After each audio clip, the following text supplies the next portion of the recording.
Have you ever felt like there's a whole committee inside your head, all arguing about what to do next?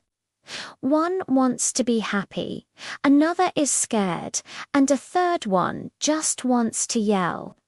Well, Pixar took that idea and turned it into one of the most brilliant animated films ever made, Inside Out. This isn't just a kids' movie.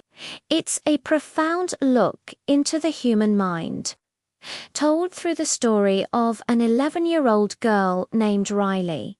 When Riley's family moves from her happy home in Minnesota to the big, unfamiliar city of San Francisco, her world is turned upside down, and we get a front row seat to the chaos from inside her head, or what the movie calls headquarters. In Headquarters, we meet the 5 core emotions running the show. Joy, the eternally optimistic leader who wants Riley to be happy all the time. There's Fear, who's constantly on the lookout for potential disasters. Anger, who has a very short fuse and cares deeply about fairness. Disgust, who saves Riley from being poisoned, both physically and socially. And then there's Sadness. At first, Sadness seems like a problem. She's blue, she's slow, and Joy spends most of her time trying to keep her from touching anything important. Joy's mission is simple: create as many happy memories as possible.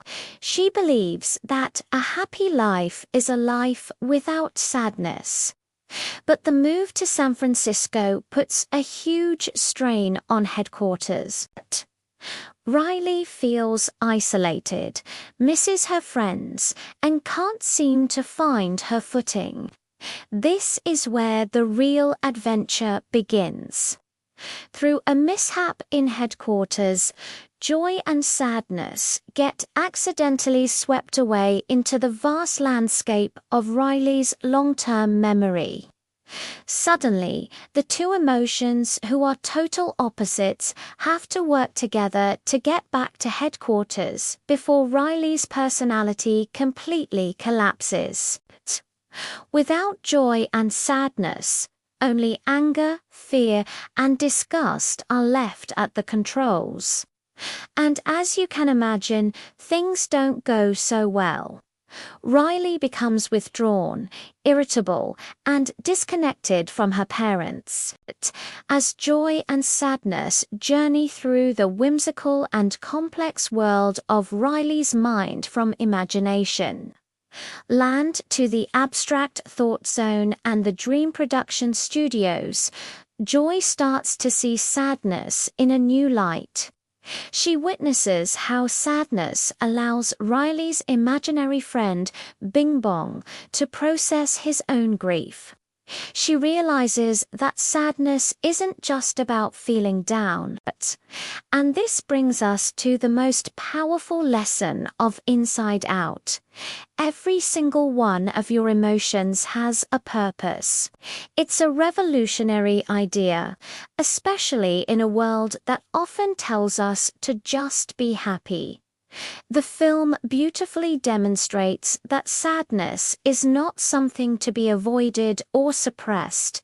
In fact, it's essential.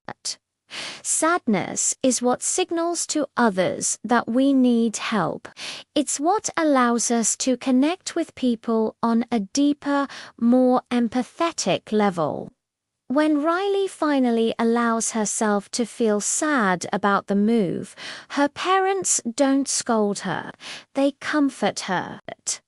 They share their own feelings of loss and uncertainty. And in that moment of shared vulnerability, a new, more complex memory is formed, one tinged with both sadness and joy. It's a core memory that strengthens her family bond. The movie shows us that true emotional maturity isn't about being happy all the time. It's about accepting and integrating all of our feelings. Joy learns that sometimes you need to feel sad first before you can find your way back to happiness. Anger protects our boundaries. Fear keeps us safe.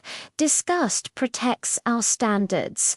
As sadness herself says, in a moment of profound insight, crying helps me slow down and obsess over the weight of life's problems. It's a way of processing, of understanding what's truly important. So, Inside Out is more than just a clever story. It's a beautiful and accessible lesson in emotional intelligence. It teaches us to be kinder to ourselves, to acknowledge that it's okay not to be okay, and that our negative emotions are not our enemies. They are our guides, helping us navigate the complicated, messy, and wonderful journey of being human. If you haven't seen it, or even if you have, I highly recommend giving it a watch with this new perspective. It might just change the way you think about what's going on inside your own head. Thanks for watching, and if you enjoyed this little dive into the mind, don't forget to like and subscribe for more content. See you next time.